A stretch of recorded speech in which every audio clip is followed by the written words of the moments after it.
కష్టపడి పనిచేసిన ప్రతి అధికారికి మీ అందరికి అమ్మవారి దయ వల్ల అందరూ బాగుండాలి, అందరికి ఆరోగ్యంగా ఉండాలి, ఈ ఊళ్ళో కాపాడే శక్తి అమ్మవారు మీకు ఇవ్వాలని చెప్పి కూడా నేను మనస్ఫూర్తిగా కోరుకుంటా ఉన్నా.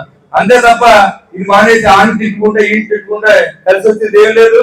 మమ్మల్ని ఎన్నిసార్లు తిట్టిన ఈ ఊళ్ళో ప్రజలు నమ్మరు. ఎందుకంటే నేను చూశారు మొన్న 5 సంవత్సరాలు పరిపాలన. నువ్వు అవన్నీ సంవత్సరం అయిపోయింది కదా, మన దోపిడీ అంతా మర్చిపోయారు నువ్వు అనుకుంటావు. కానీ డబ్బు ఇచ్చిన ఏ వ్యక్తి మర్చిపోయి నువ్వు గుండెలో ఉంటావు. వీడు పదనప్పుడు నా 1 కోటి రూపాయలు దొబ్బేశాడు, పదనప్పుడు నా 20 లక్షలు దొబ్బేశాడు, నా సైట్ మీద డబ్బులు తీసుకున్నాడు, నా ఇల్లు మీద డబ్బులు తీసుకున్నాడు, లేదా రోడ్ చేసి డబ్బులు దొబ్బేశాడు. అన్నింటిలో నీ పాత్ర ఉన్న విషయాన్ని నువ్వు మర్చిపోయి అవాకులు చవాకులు పెడితే నువ్వు ఎవరి గురించి బటర్ఫ్లై చేయించావో మీ అది కూడా నేను రేపు పొద్దున్న చెప్పబోతా ఉన్నాను. తప్పుడు అప్పుడు మాట్లాడదా ఎవరు ఈ ఊర్లో ఎక్కడ ఎవరు ఇలాంటి రౌడీ పాలిటిక్స్ చేస్తారో జనానికి అర్థం అవ్వాలి. ఈ ఊరికి ఫస్ట్ రౌడీ పాలిటిక్స్ చేసింది కూర్చొచ్చాడు మీకు చెప్తున్నాను, రాసుకోండి. అప్పుడు అతను టికెట్ ఇస్తే కడప నుంచి రౌడీని తీసుకొచ్చి బాబుతో ఇక్కడ 11వ వార్డులో అటాక్ చేసి నువ్వు కాదని అడుగుతా ఉన్నా.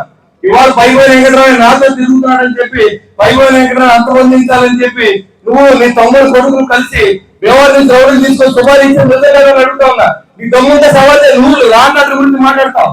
నీకు అసలు ఆనందంగా గడ్డి తిన్నా అని అడుగుతా ఉన్నా. ఇవన్నీ పోలీసు కూడా తెలియజేశా. నేను ఆల్రెడీ ఎస్పీ కంప్లైంట్ చేశా, విచారణ చేశారు, అని తీసుకొచ్చారు. ఎందుకు వచ్చారు తాడేపల్లిగూడ ఓ మర్డర్ చేసేవాడు ఎందుకు తీసుకొచ్చావు? పైబోయిన వెంకటరావుని చంపించడానికి ఈ ఊర్లో నువ్వు ప్లాన్ చేసిన నిజం కాదా? నీకు ఎదురు తిరిగాడని చెప్పి నువ్వు చేసిన నిజం కాదా అని అడుగుతావు.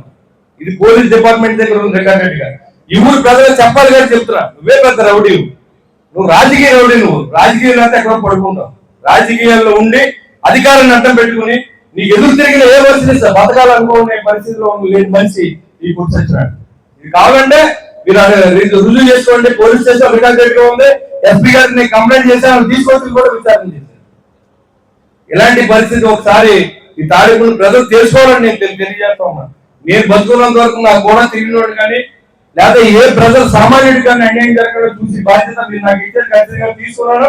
అదే విధంగా పనిచేస్తానని కూడా తెలియజేసుకుంటూ మరి ఈ రోజు ఏదైతే అవాంతిక రైతులుగా ఉన్నారో మీరు అందరినీ అవేర్నెస్ తీసుకొచ్చి తాడేపల్లిగూడెం పురపాలక సంఘాన్ని మీరందరూ కూడా మంచిగా డెవలప్ చేయడానికి కమిషనర్ కి అదేవిధంగా సిబ్బంది తక్కువ ఉన్నమాట వాస్తవం.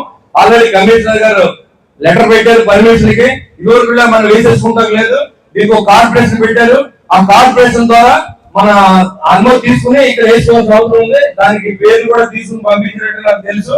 కాబట్టి తొందరలో ఆ సిబ్బంది కోసం కూడా పూర్తి చేస్తామని కూడా తెలియజేసుకుంటూ మరి ఈ రోజు మిమ్మల్ని అందరికీ కలిసి అవకాశం కల్పించిన మున్సిపల్ కమిషనర్ కి, సిబ్బందికి, వేదిక ప్రజలందరికీ మీకు ఉదయపూర్వ నమస్కారం తెలియజేసుకుని సెలవు తీసుకుంటాను.